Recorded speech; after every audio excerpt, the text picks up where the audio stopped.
지금 이 영상을 클릭하신 여러분, 혹시 이런 경험을 해보신 적이 있으십니까? 열심히 일하는데 돈이 모이지 않고, 억울한 소문에 시달리고, 이유 모를 불운이 겹치고, 가족 간의 다툼이 끊이질 않는 시기가 있으셨습니까? 그 모든 문제의 원인이 바로 여러분이 살고 있는 집의 방향에 있을 수 있다면 믿으시겠습니까?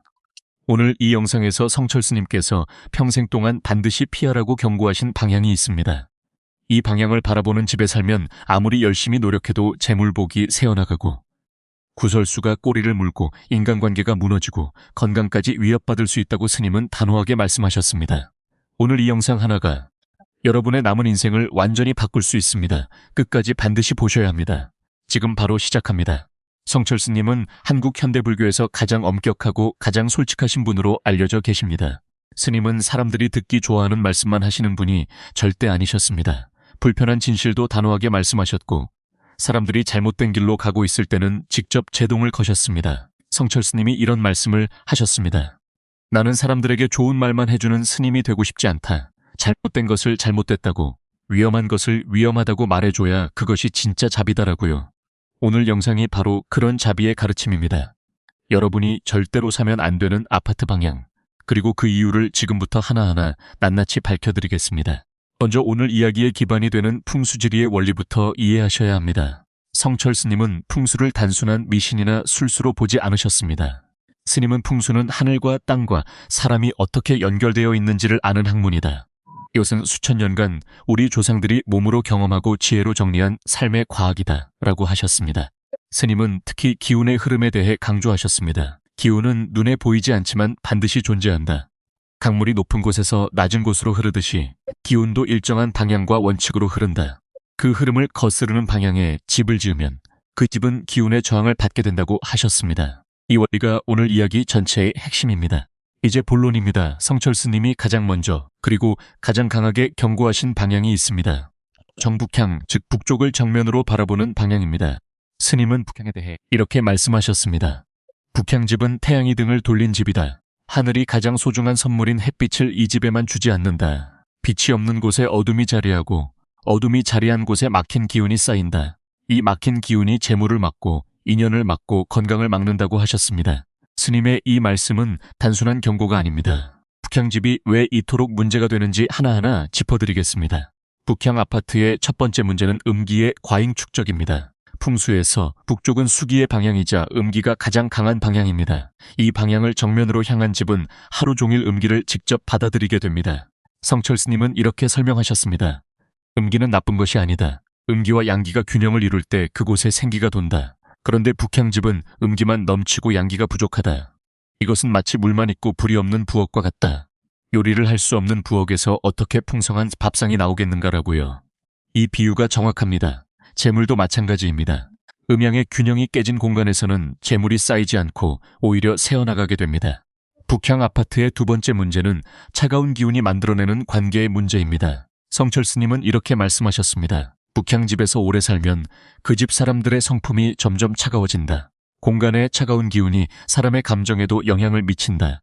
차가운 사람 주변에 사람이 모이지 않고 사람이 모이지 않는 곳에 기회가 오지 않으며 기회가 없는 곳에 재물이 없다고요. 이것이 바로 구설수와의 연결고리입니다. 북향집에 오래 살면 자신도 모르게 감정이 예민해지고 작은 일에도 반응이 날카로워집니다. 이런 상태에서는 주변 사람들과 자주 부딪히게 되고 그 부딪힘이 쌓여서 구설수가 됩니다. 성철스님은 구설수는 입에서 나오는 것 같지만 사실은 그 사람이 머무는 공간의 기운에서 시작된다고 하셨습니다.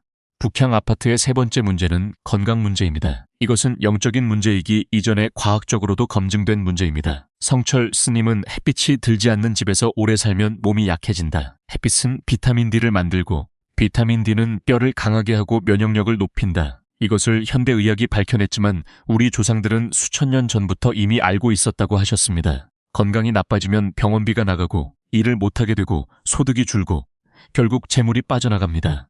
이것이 북향집이 재물복을 막는 또 하나의 경로입니다.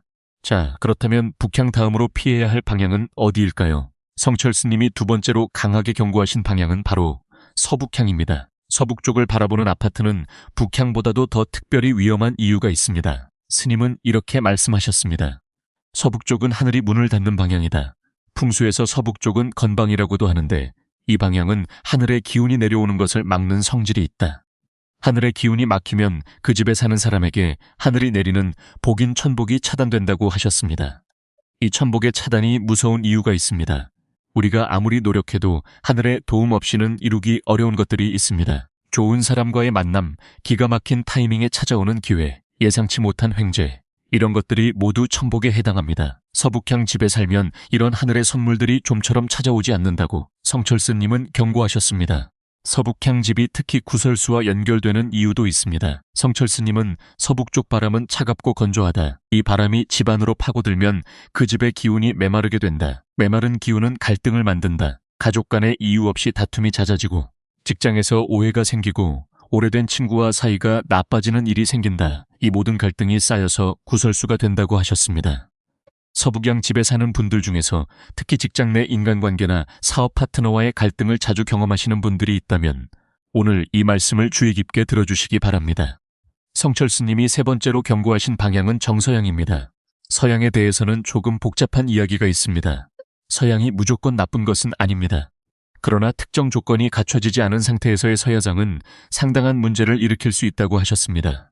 스님은 이렇게 말씀하셨습니다. 서양의 오후 햇빛은 눈부시고 뜨겁다. 이 빛은 너무 강렬해서 오히려 기운을 흩어지게 만든다. 집중되지 않고 흩어지는 기운은 재물도 흩어지게 만든다. 돈이 들어오는 것 같은데 어디로 빠져나가는지 모르겠다는 말을 서양 집에 사는 분들이 많이 하신다고요. 이것이 서양 집의 가장 큰 특징입니다. 수입이 없는 것이 아니라 들어오는 만큼 나가는 현상이 반복된다는 것입니다. 성철스님은 서양 집은 재물의 들락날락이 심한 집이다.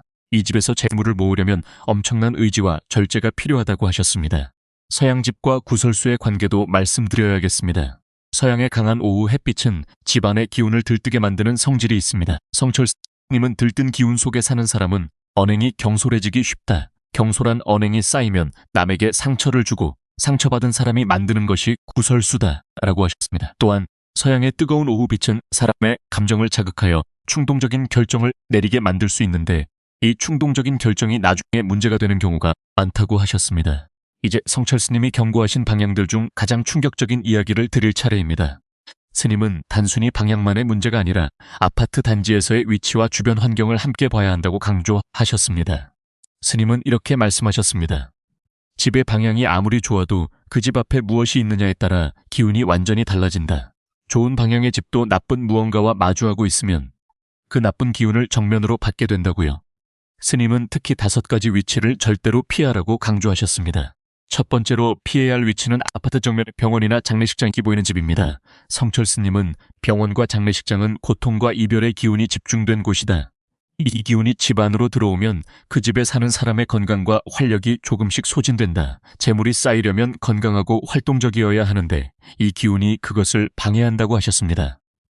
병원과 장례식장 앞집은 구급차와 장례 차량의 소음이 끊이지 않는데 스님은 소음은 기운을 흩트린다. 특히 수면 중에 들리는 소음은 그 사람의 기를 지속적으로 소모시킨다고 하셨습니다. 두 번째로 피해야 할 위치는 아파트 정면에 교회 십자가나 사찰의 탑 등 종교시설이 정면으로 보이는 집입니다. 성철스님은 불교 스님이심에도 불구하고 이 점에 대해 매우 객관적으로 말씀하셨습니다. 종교시설 자체가 나쁜 것이 아니다. 그러나 그 강력한 기운이 집 안으로 직접 쏟아지면 그 집의 독자적인 기운이 흡수되어 버린다. 기운을 빼앗긴 집에서 재물과 복이 자라기 어렵다고 하셨습니다. 특히 높은 십자가나 탑이 바로 눈앞에 보이는 집은 그 상징물이 가진 강한 에너지장의 영향을 직접 받는다고 하셨습니다. 세 번째로 피해야 할 위치는 아파트 정면의 전봇대, 고압선 철탑, 기지국 안테나가 일직선으로 보이는 집입니다. 성철스님은 이것을 찌르는 기운이라고 표현하셨습니다. 뾰족하게 솟아있거나 직선으로 당신을 향하는 구조물은 그 방향으로 날카로운 기운을 쏜다. 이 날카로운 기운이 집 안으로 들어오면 가족 간의 다툼이 잦아지고 뜻하지 않은 사고나 재난이 생기기 쉬우며 구설수가 끊이지 않는다고 하셨습니다. 이것을 풍수에서는 살기라고 합니다. 살기가 들어오는 집에서는 아무리 재물을 모아도 예상치 못한 지출로 새어나가게 된다고 하셨습니다. 네 번째로 피해야 할 위치는 도로가 집을 향해 직선으로 달려오는 형태의 집입니다. 이를 풍수에서는 노충살이라고 합니다. 성철스님은 이것을 아주 강한 어조로 경고하셨습니다. 도로가 집을 향해 달려오는 형태는 칼이 집을 향해 날아오는 것과 같다. 그 살기가 어마어마하다. 이런 집에 살면 사업이 무너지고 재물이 한꺼번에 증발하며 가족 중에 뜻하지 않은 사고를 당하는 사람이 생기기도 한다고 하셨습니다. 아파트를 볼 때 창밖으로 내다봤을 때 도로가 일직선으로 자신의 집을 향해 뻗어 있는 구조라면 반드시 피하라고 하셨습니다. 5번째로, 피해야 할 위치는 아파트 뒤편으로 산이 없고 뻥 뚫린 허한 집입니다. 성철 스님은 집의 뒤쪽은 든든한 산이나 건물이 받쳐줘야 한다. 뒤가 허한 집은 기운이 뒤로 빠져나간다. 재물이 들어와도 뒤로 샌다. 또한 든든한 뒤가 없으니 어려울 때 도와주는 사람이 없고 의지할 곳이 없으며 뜻하지 않은 배신을 당하는 경우가 많다고 하셨습니다. 이것이 구설수로 이어지는 경우도 많습니다. 믿었던 사람에게 배신당하고 그 과정에서 억울한 소문이 퍼지는 패턴이 뒤가 허한 집에 사는 사람들에게 자주 나타난다고 하셨습니다. 이제 성철 스님이 직접 경험하신 사례들을 전해드리겠습니다. 이 이야기들은 스님 주변에서 실제로 있었던 일들입니다. 어느 신도분이 성철 스님께 찾아와서 이렇게 말씀하셨습니다. 스님, 저는 이해할 수가 없습니다. 열심히 일하고 절약도 하고 나쁜 짓도 안 했는데 왜 이렇게 돈이 모이지 않을까요? 게다가 회사에서 억울한 소문이 돌고 가까운 친구가 저를 비방하고 이유 없이 나쁜 일들이 연달아 일어나고 있습니다라고요. 성철 스님은 그 신도분에게 묻지도 않고 이렇게 말씀하셨다고 합니다. 당신 지금 북쪽 바라보는 집에 살고 있어라고요. 그 신도분이 깜짝 놀라며 맞습니다. 어떻게 아셨어요? 라고 하자 스님은 이렇게 말씀하셨다고 합니다. 당신의 기운이 막혀 있소. 그리고 그 막힌 기운이 당신 주변의 모든 것을 막히게 하고 있소. 집을 바꾸거나 집의 기운을 바꾸지 않으면 이 패턴은 계속될 것이오라고요. 이후 그 신도분이 동남향 집으로 이사한 후 불과 6개월 만에 직장에서의 갈등이 해소되고 예상치 못한 승진과 함께 수입이 크게 늘었다는 이야기가 전해집니다. 또 다른 이야기도 있습니다. 성철 스님 시봉을 오래 하신 한 스님의 증언에 따르면 성철 스님은 신도들의 집을 방문하실 때 반드시 그 집의 방향과 주변 환경을 먼저 살피셨다고 합니다. 한 번은 어떤 집에 들어서자마자 성철 스님이 갑자기 걸음을 멈추시더니 이렇게 말씀하셨다고 합니다. 이 집에 오래 살면 안 되겠소. 앞에 도로가 일직선으로 달려오고 뒤는 허하고 서쪽에서 오후 내내 강한 빛이 들이닥친다. 이 집에서 재물이 쌓이기 어렵고 구설수도 따라다닐 것이오소라고요. 그 집에 살던 가족이 처음에는 스님의 말씀을 반신반의했지만 이후 실제로 사업이 무너지고 가족 간에 심각한 갈등이 생기면서 결국 이사를 결정했다고 합니다. 새 집으로 이사한 후 상황이 서서히 회복되기 시작했다는 이야기도 함께 전해집니다. 이제 여러분이 가장 궁금해하실 부분을 말씀드리겠습니다. 이미 피해야 할 방향의 집에 살고 계신 분들은 어떻게 해야 하느냐는 것입니다. 성철 스님은 이런 분들에 대해 매우 구체적이고 실질적인 조언을 남기셨습니다. 스님은 이미 그 집에 살고 있다면 3가지를 해야 한다. 첫째는 나쁜 기운을 인식하는 것이고, 둘째는 나쁜 기운을 최대한 차단하는 것이며, 셋째는 좋은 기운을 인위적으로 보완하는 것이다 라고 하셨습니다. 나쁜 기운을 차단하는 첫 번째 방법은 현관의 방향을 조정하는 것입니다. 성철 스님은 현관은 집의 입구이자 기운이 드나드는 문이다. 현관에 밝은 조명을 달고 항상 깨끗하게 유지하며 현관에서 보이는 나쁜 방향 쪽에는 튼튼한 문이나 가림막을 설치하는 것이 기운의 차단에 도움이 된다고 하셨습니다. 특히 전봇대나 도로가 일직선으로 보이는 방향의 창문에는 두꺼운 커튼을 치고 가능하면 그 창문을 자주 열지 않는 것이 좋다고 하셨습니다. 나쁜 기운을 차단하는 두 번째 방법은 소금을 활용하는 것입니다. 성철 스님은 소금에 대해 이런 말씀을 하셨습니다. 소금은 이 세상에서 가장 오래된 정화의 도구다. 바다에서 온 소금은 음기를 중화시키고 탁한 기운을 흡수하는 성질이 있다. 집안의 내 모서리에 천일염을 작은 그릇에 담아놓으면 공간의 탁한 기운이 소금에 흡수된다고 하셨습니다. 스님은 이 소금을 한 달에 한 번씩 교체해 주어야 한다고 하셨습니다. 오래된 소금은 탁한 기운을 이미 가득 담고 있어서 오히려 역효과가 날 수 있다고요. 나쁜 기운을 차단하는 세 번째 방법은 창문 방향을 이용한 기운 조정입니다. 성철 스님은 나쁜 방향의 창문은 닫아두고 상대적으로 좋은 방향의 창문은 최대한 자주 열어두어라. 기운은 열린 곳을 통해 들어온다. 좋은 방향의 기운을 최대한 많이 받아들이면 나쁜 방향의 영향이 상대적으로 줄어든다고 하셨습니다. 좋은 기운을 보완하는 첫 번째 방법은 식물입니다.